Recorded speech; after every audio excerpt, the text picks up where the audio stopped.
নমস্কার বন্ধুরা, গানে গানে রান্নার চ্যানেলে সবাইকে স্বাগত। আর আমি আজকের আপনাদের সিম্পল বিট ভাজা, এরকম বিট ভাজা করে আপনাদের দেখাবো। একদম সিম্পল কিন্তু বন্ধুরা, আর এটা গরম গরম ভাতে কিন্তু খেতে খুবই দারুণ লাগে।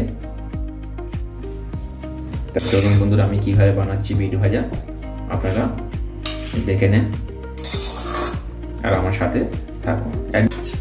বিটগুলো আমি এইভাবে কেটে মুখটা বাদ দেব এবং এরকম সাইডটা এরকম কেটে বাদ দেব, দিয়ে বন্ধুরা আমি ছাড়িয়ে নেব এইভাবে। দেখুন কেমন লাল, এটা দেখলেই বাচ্চারা খেতে চায় না, কিন্তু বাচ্চাদেরকে খাওয়াতেই হবে। এর মধ্যে অনেক পুষ্টিগুণ আছে বন্ধুরা বিটের মধ্যে। এইভাবে আমি সবগুলো ছাড়িয়ে নেব বিটগুলো।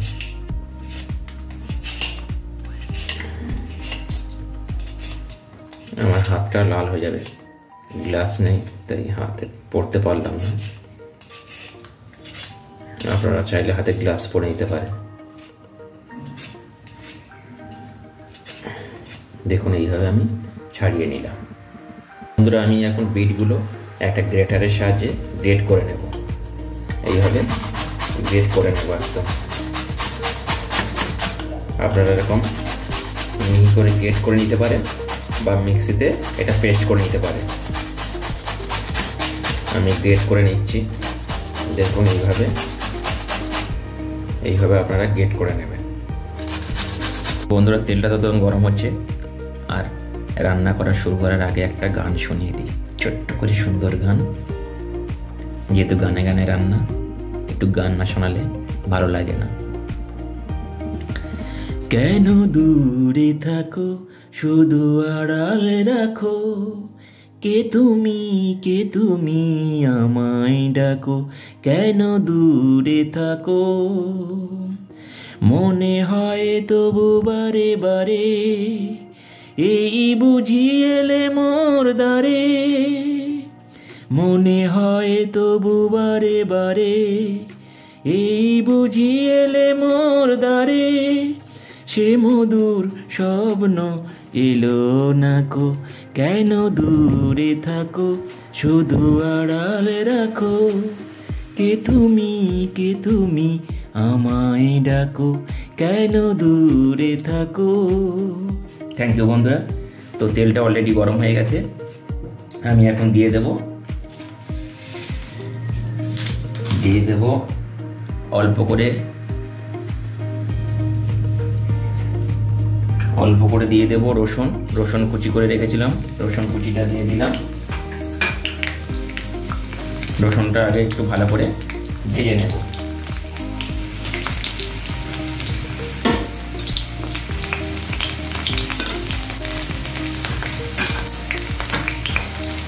তারপরে দিয়ে দেব কয়েকটা লঙ্কা, শুকনো লঙ্কাও দিয়ে দিলাম। শুকনো লঙ্কা দিলাম, অলরেডি শুকনো লঙ্কাটা হয়ে যাবে। বন্ধুরা অলরেডি হয়ে গেছে, আর আমি দিয়ে দেবো এখন কালো জিরে, একটু কালো জিরে দিয়ে দিলাম।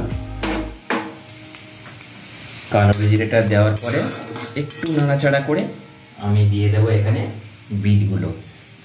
বিটগুলো দিয়ে দেব।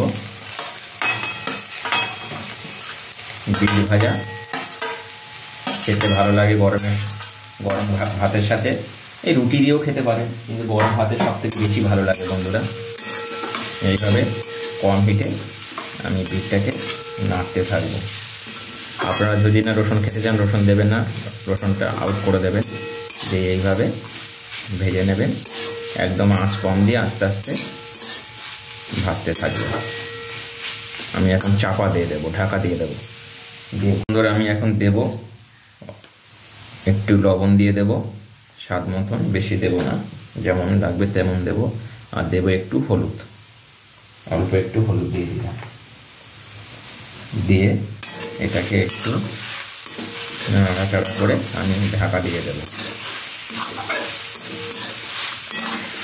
তাহলে এটা থেকে অল্প অল্প জল ছাড়বে আর ভাজাটা অলরেডি হয়ে যাবে। এটা একদম কম হয়ে যাবে, একদম কমে যায় বন্ধুরা, একদম কমে যায়। বন্ধুরা আমি এখন ঢাকা দেব 10 মিনিটের জন্য স্টিম আঁচ দিয়ে। 10 মিনিট পরে খুলে দেখছি কেমন হবে। বন্ধুরা খুলে দেখব, দেখুন হয়ে যাচ্ছে এইরকম, একদম অল্প হয়ে গেছে, দেখুন কতটুকু হয়ে গেছে, একদম অল্প হয়ে গেছে, আর একটু হবে, একদম হয়ে গেছে। আর আরও একটু ভেজে নেব, নিলে বন্ধুরা রেডি হয়ে যাবে বিট ভাজা।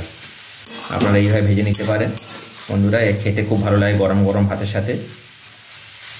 আর আমি এখন একটুখানি এর উপরে দিয়ে দেবো একটু জিরে গুঁড়ো পাউডার দেব, তাহলে বন্ধুরা আরও খেতে ফাটাফাটি লাগবে। দেখবেন বাড়িতে আপনারা এটা ট্রাই করে দেখতে পারেন। একদম রেডি হয়ে গেছে, দেখুন কতটুকুনি হয়ে গেছে, দেখুন এইভাবে